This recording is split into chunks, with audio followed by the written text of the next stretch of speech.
नमस्कार, star TV Bihar देख रहे हैं आप और मैं हूं आपके साथ आत्मजा। बिहार में एनडीए के 3 नेताओं का इन दिनों राजनीतिक वनवास चल रहा है। केंद्रीय मंत्री रह चुके राष्ट्रीय लोक जनशक्ति पार्टी के नेता पशुपति कुमार पारस हार थक कर एनडीए में रह तो गए, लेकिन उन्हें लोकसभा चुनाव में टिकट नहीं मिला। नीतीश से बगावत कर पूर्व केंद्रीय मंत्री आरसीपी सिंह भाजपा का हिस्सा बन गए थे, पर उन्हें भी लोकसभा चुनाव में टिकट नहीं मिल पाया। तीसरी नेता वह है जिनकी हम बात कर रहे हैं, उपेंद्र कुशवाहा, जिन्होंने जदयू से अलग होकर अपनी अलग पार्टी राष्ट्रीय लोक मोर्चा का गठन किया। उन्हें एनडीए ने काराकाट सीट से लोकसभा का उम्मीदवार भी बनाया, पर वह चुनाव हार गए। हालांकि तीनों नेताओं ने एनडीए के प्रति अपनी निष्ठा नहीं छोड़ी है, इसका सुफल भी इन्हें एक को मिल गया है। उपेंद्र कुशवाहा को एनडीए समर्थित राज्यसभा उम्मीदवार बनाने की घोषणा भाजपा के बिहार प्रदेश अध्यक्ष यानी कि सम्राट चौधरी ने कर दी है। उपेंद्र कुशवाहा ने भी इसकी पुष्टि करी है। राष्ट्रीय लोक मोर्चा यानी कि आरएलएम के अध्यक्ष उपेंद्र कुशवाहा ने सोशल मीडिया प्लेटफॉर्म एक्स पर लिखा कि राज्यसभा की सदस्यता के लिए एनडीए की ओर से मेरी उम्मीदवारी की घोषणा के लिए बिहार की आम जनता एवं राष्ट्रीय लोक मोर्चा समेत एनडीए के सभी घटक दलों के कर्मठ कार्यकर्ताओं, जिन्होंने विपरीत परिस्थितियों में भी मेरे प्रति अपना स्नेह बनाए रखा, भारत के यशस्वी प्रधानमंत्री आदरणीय श्री नरेंद्र मोदी जी, बिहार के लोकप्रिय मुख्यमंत्री श्री नीतीश कुमार जी, अमित शाह जी, श्री जेपी नड्डा साहब, श्री चिराग पासवान जी, जीतन राम मांझी, सम्राट चौधरी जी समेत एनडीए के अन्य नेताओं व कार्यकर्ताओं का हृदय से आभार। हालांकि राजनीतिक विश्लेषक इस बात से आश्चर्यचकित है कि बिहार में खाली हुई 2 राज्यसभा सीटों के लिए होने वाले चुनाव में उपेंद्र कुशवाहा को एनडीए प्रत्याशी बनाए जाने की घोषणा सम्राट चौधरी ने आखिर क्यों की।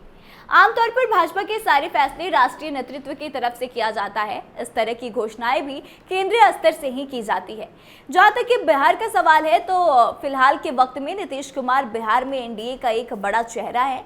नीतीश अगर इसकी घोषणा करते तो संशय की कोई गुंजाइश नहीं थी, लेकिन सम्राट चौधरी के प्रदेश अध्यक्ष बने रहने पर संदेह किया जाने लगा है, या फिर भाजपा के वरिष्ठ नेता अश्विनी चौबे उन्हें आयातित नेता बता चुके हैं। वैसे में इतनी महत्वपूर्ण घोषणा सम्राट चौधरी ने आखिर क्यों की?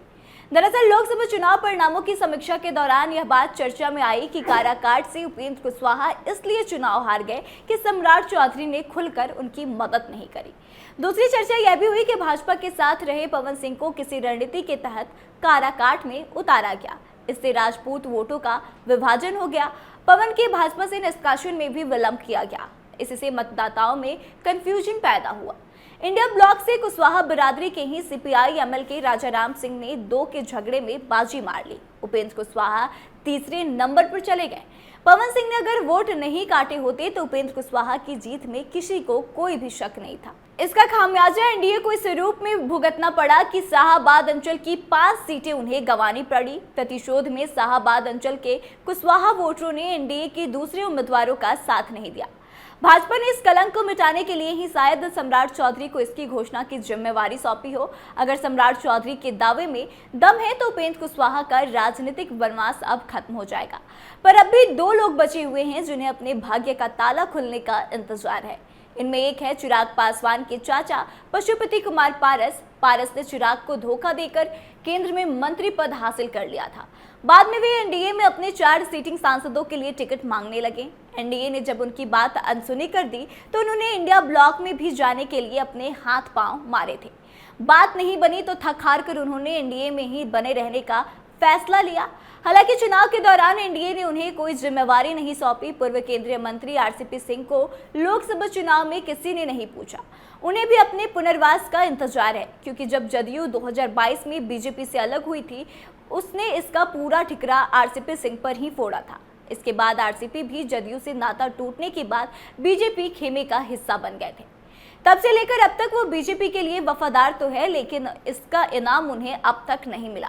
तो देखिए, जिन 3 नेताओं की हम बात कर रहे थे उसमें उपेंद्र कुशवाहा को तो उनका फल मिल चुका है, लेकिन बाकी बचे 2 नेता पशुपति कुमार पारस और आरसीपी सिंह के साथ भाजपा क्या कुछ बड़ा फैसला करती है, उन्हें क्या जिम्मेवारी सौंपती है और इनका वनवास जो है वह कब खत्म होता है, यह देखने वाली बड़ी बात होगी। तो आपको क्या लगता है कि इन दोनों नेताओं के साथ क्या कुछ होने की संभावना है? आप कमेंट करके अपनी राय जरूर बताएं। वीडियो अच्छी लगी हो तो शेयर करें। फिलहाल इस खबर में बस इतना ही। आगे की तमाम खबरों के लिए बने रहे हमारे साथ। देखते रहे स्टार टीवी बिहार। धन्यवाद।